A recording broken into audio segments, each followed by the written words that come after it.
Ako ay nag-start 1993, months after my graduation. Talaga yung passion ko kasi editor-in-chief ako nung college ako sa newspaper namin.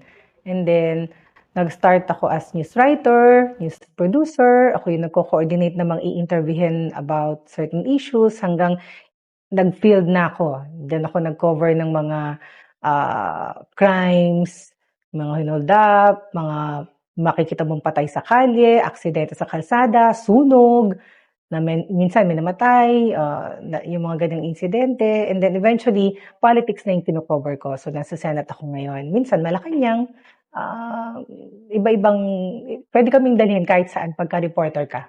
Bagyo, ganyan. Oo. 1993 kasi, wala pang social media. Parang at that time, hindi pa nga rin masyado yung text messages eh. So talagang pagtitiwalaan ng tao, radyo, TV, at dyaryo. Ang fake news ng mga panahong yun, chismis, yung talagang harapan kayo, di ba? Oo, harapan talaga. Wala pang internet. Best experience ko so far, pagko-cover sa Senado. Kasi doon ako naka-assign for more than 20 years now. So, marami na kami na-interview ng mga magagaling na senador. Meron syempre yung senador na mapipintasan mo, yung hindi ka matutuwa sa mga sinasabi at behavior. Yung basically, matagal kong pagko-cover doon, as you know, ang investigasyon sa Senado, may mga investigasyon sa Senado, hindi ba? Mga controversial issues, may impeachment trial noon laban kay dating Pangulong R.F. Estrada, dating Chief Justice Renato Corona. So yun yung mga na-cover kong malalaki.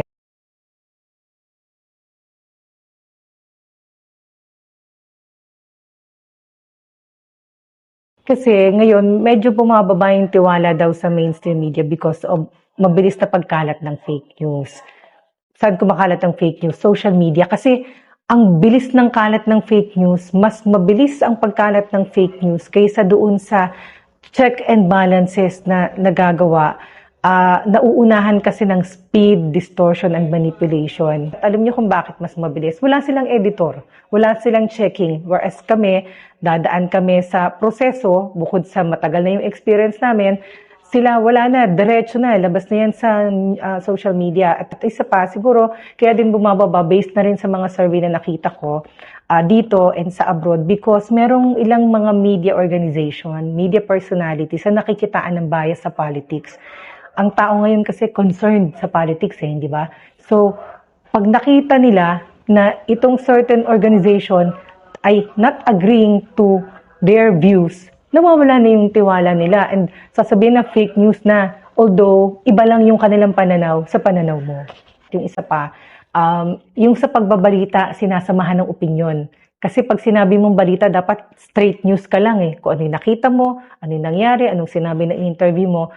Kung balita lang, wala kang kasamang sarili mong opinyon. So pag nasamahan niya ng sarili mong opinyon, na may be contrary to what your views are, syempre magde-decline yung tiwala ng mga viewers or listeners sa balita. Well, sa mga pag-aaral sa amin sa news, interesado ang tao, crime. Bakit?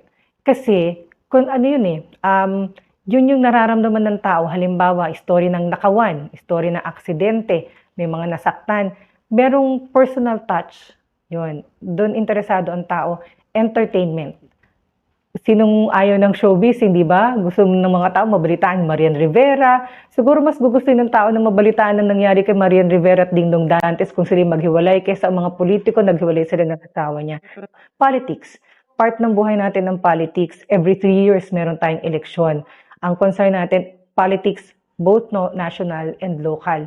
Sa national, mas interesado ang tao sa presidential elections kasi exciting yung laban nun eh. At pangalawa, yung local. Kasi nandun yung nakatouch base siya. Kilala natin ng personal, madalas yung mayor, konsihal na kandidato, barangay captain. So nandun yung level ng interest ng tao.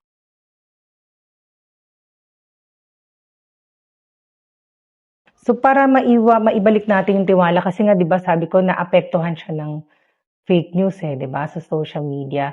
Ang one is tatapatan namin 'yan ng tamang balita. at saka ng efforts ng network din, halimbawa ang GMA7. Meron kaming ginagawang graphics o kaya information campaign para pagkumparahin yung fake news sa real news. Makikita nyo sa online namin o kaya sa Balita sa 24 Oras, sa amin sa DZBB. Sasabihin namin, ito yung totoong nangyari. Ito yung fake news na kumalat. So, number one is, pagkukumparahin namin, ibabangga mo kung alin yung fake news at alin yung tamang balita. Number two is information campaign. Ang and advocacy campaign, ang GMA News ngayon, 'di ba? Recently pumirma ang GMA News, boss namin kasama ng iba't ibang partner agencies, kasama ang Inquirer, Philippine Star, Rappler, nagsasama-sama yung mga news organization para sa isang covenant para sa paglaban sa fake news. Meron kaming campaign ngayon na labanan ng fake news, dapat totoo. Ayan ay sa Super Radio sa DZBB. Sa GMA News naman, ganun din yung nagkakaroon ng agreement para labanan yung fake news sa pamamagitan ng pagpipresenta ng totoo at tamang information. Paano lalabanan ng fake news? Number one, ipipresenta namin yung totoong balita. Pagkumparahin mo ang mali at tama gamit ang accurate na mga sources. So number one. Number two, pagkakaroon ng educational campaign. Ano yung educational campaign? Paano mo ituturo sa tao ang pag-decipher kung alin ang tama at mali? So, kailangan ma-educate mo yung tao sa pag-tingin kung ano yung red flag. Makita mo pa lang na, ay, ito yung balita. Kailangan sabihin mo halimbawa sa tao, ito sa social media, lumabas ang isang news. Walang source, walang pangalan. Kailangan maipaunawa mo sa tao na red flag na yon, na kailangan pagdudahan mo na siya. Kasi kami pag nagbabalita, di ba, sinasabi namin ang pangalan namin. Ako si Nympha Ravelo ng Super Radio DZBB. Makikita mo sa dyaryo, merong pangalan yung reporter. So, ibig sabihin, itinataya namin yung pangalan namin, kredibilidad namin, dun sa balitang ibinibigay namin. So, yun, kailangan namin mapaunawa na mapagtitiwalaan yung balitang yan. Kasi, niresearch ko yan, I worked on it, alam yan ng mga boss ko na na nakabantay din kung tama o mali ang balita ko. Whereas sa social media, kakalat yan, walang pangalan, walang pirma, nakatago. Why? Ayaw niya na accountability. At wala rin siya mukhang ihaharap kasi siya mismo hindi siya sigurado sa information na hawak niya. Ayun. At isa pa, ituro din sa tao na kailangan para makita mo kung tama o mali yung balita. Meron din siyang nakaharap na interview. Kasi ang balita, hindi lang naman yung sinabi ko o nakita ko eh. Based din sa interviews, based sa documents. So, kailangan meron din ako ipresenta na tao na makakapagpatunay dun sa report ko. Ang information napakahalaga sa ating demokrasya. Yung katotohanan, hindi ba? Sabi sa Liga ng Democracy. So, pag lumaganap ang maling impormasyon, ligaw na tayong lahat eh. Diba? So, importante ang tamang impormasyon, ang tamang balita sa katatagan ng ating demokrasya. Dahil, yun nga, nabanggit ko, kapag nabigyan tayo ng wrong information, makakaapekto sa isip ng tao yan na pwede halimbawang magalit sa gobyerno, magalit sa mga opisyal ng pamahalaan, mawawala na ng tiwala sa pamahalaan, ang pagkawala ng tiwala sa pamahalaan, ano nga hantungan natin? Gulo na. So, pag magulo tayo, endanger na lahat ng yung kaligtasan natin, kaligtasan ng pamilya mo, apektado ng lahat. Dapat maging maingat tayo sa information. Parang halimbawa, ngayon may bagyo, which is, hindi ko nabanggit kanina, one of the topics na interested ang tao. Pero seasonal, kapag halang may bagyo, may kalamidad. Halimbawa, magbigay tayo ng maling impormasyon na, yung bagyo nasa Mindanao. Pero nandito tayo sa Luzon, ito ang binabagyo, yan ang binabakbakan ng malakas na ulan, ng malakas na hangin. So, magkakagulo tayo. Magiging malaki ang problema natin kung hindi natin sila mabibigyan ng tamang information. Halimbawa, ibalita mo na sa Luzon, i-declare ang martial law dahil nagkakagulo na wala namang gulo. Mababother ang buong Pilipinas, mababother ang buong mundo, yung tulong nila sa atin, maapektuhan yung value ng peso natin, ng dollars, ng ating negosyo, magiging chaotic ang ating bansa kapag mali-mali ang impormasyon.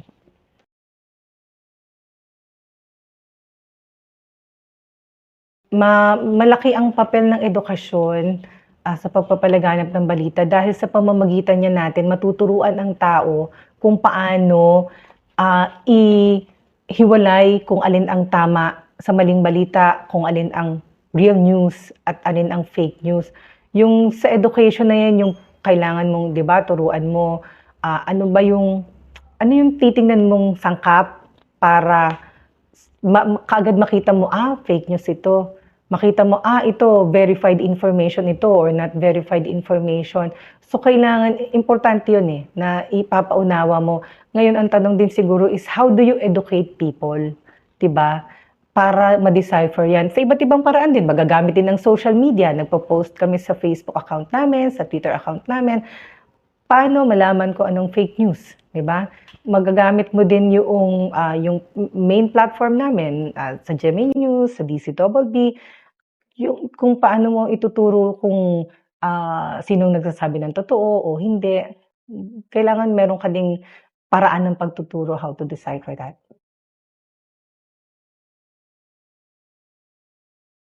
Yung future ng mainstream media, kung siguro ipagkukumparahin natin sa social media, mananatili siya kahit sinasabi natin bakit parang bumaba ang tiwala sa mainstream media dahil tatalo na ng social media. Ang tao kasi naka-cellphone na, lahat na nakatingin na sa cellphone, hindi ba? Although napapanood din ang 24 oras, papakinggan din ng DZBB, pero yung mga reel at saka yung sa mga TikTok, di ba ang bilis i-scroll na walang verification. Tingin ko, nandyan pa rin siya, bumaba man ng tiwala, babalik at babalik ang tao sa mainstream media.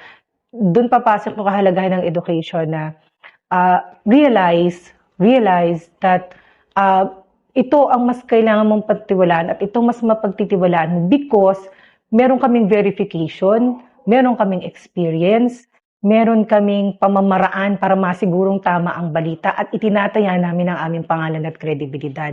Hindi kagaya nitong fake news na laganap, mabilis kumalat, pero wala siyang verification at hindi itinataya ng kung sino mang nasa likod nila yung kanilang pangalan. Nakatago sila because yun yung ginagamit nilang blanket ng kanilang protection para hindi sila makasuhan ng libel. Kasi nakatago ang identity, mahirap habulin. Kami, naka-expose kami for libel, for slander sa aming pagbabalita. Kaya kami maingat. Makikita ng tao yun na nandito pa rin yung kailangang pagtiwalaan. Yung nakikita kong future.